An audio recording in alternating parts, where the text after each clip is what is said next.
বিধানসভা আসনে এবারে বিজেপি প্রার্থীদের ডাক্তার প্রণব টুডু। গত লোকসভা নির্বাচনে তিনি ঝাড়গ্রামের বিজেপির প্রার্থী ছিলেন। বিধানসভা নির্বাচনে প্রার্থী হয়েছেন বিনপুর থেকে। রূপসী বাংলা মিডিয়ার একান্ত সাক্ষাৎকারে তিনি কি জানাচ্ছেন, দেখুন বিস্তারিত। ঘোষণা হয়েছে আবার এবারে বিধানসভাতেও আপনার নাম রয়েছে এবং বিধানসভাতে বিনপুরের প্রার্থী হিসেবে দাঁড়াচ্ছে। লোকসভায় দাঁড়িয়েছিলেন, এবারে কতটা আশাবাদী এবং কি মনে হচ্ছে যে ভোটের যে গতবারের লোকসভাতে যে ফলটা হয়েছিল তার থেকে বেটার হবে? দেখুন, বরাবরই টিএমসি যে ভোটটা করেন ওনারা, ভোটটা হয় আর কি, ওনারা হচ্ছে যে রেগিংয়ের পরে করে এবং যে পুলিশ প্রশাসনের দ্বারা কিছু জায়গায় ওরা বদমাশিগুলো করে। তো এইবারটা অনেকটাই মানে এভাবে সচেতন করেই ভোটটা আমরা ভোটটাকে আশা করি এবারে আমরা জিতছি। গতবারে তো সেন্ট্রাল ফোর্স সেই অর্থে ছিল না, এবারে কেন্দ্রীয় বাহিনী অনেক বেশি থাকবে, সেক্ষেত্রে মনে হচ্ছে রেগিং হবে বলে?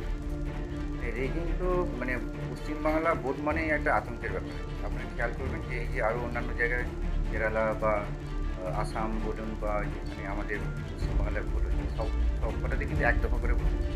এখানে বাধ্য হয়েছে যে দু দফায় রেগিং তো হবে, প্রত্যেক বছরই হবে, কিন্তু এবারটা ইলেকশন কমিশন মনে হচ্ছে যে ওনারা যথেষ্ট কনসাসলি এবং সুন্দরভাবে সচেতনভাবে চেষ্টা করাবে।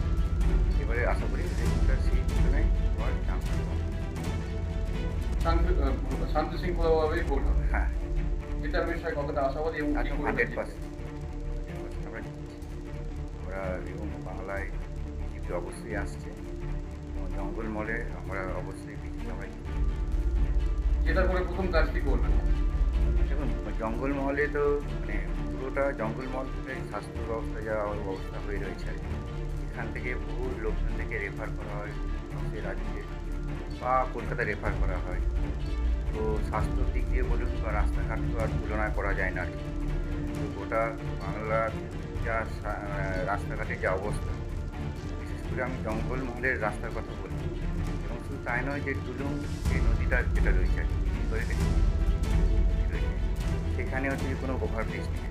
আমরা শুধু শুনে থাকি যে ঘাটালের মানে বন্যায় ভেসে যাচ্ছে বর্ষাকালে, কিন্তু আমাদের এখানেও যে একটা ঘাটাল রয়েছে, তথা আমি যে বর্ষাকালে যে মানে যদি ব্রিজটা না থাকার জন্য যে ভেসে যাচ্ছে এবং ফাঁসিটা গ্রাম যে বিচ্ছিন্ন হয়ে যাচ্ছে, সেখানে একটা ব্রিজ নিয়ে যে ক্ষোভ রয়েছে মানুষের, সেগুলো নিয়ে আমরা আগামী দিনে আবার সেটাকে একটা ভালো একটা মানে করা যায়, সেটা নিয়ে আমরা বিনপুর বিধানসভাতেই তো আপনার নিজস্ব বাড়ি।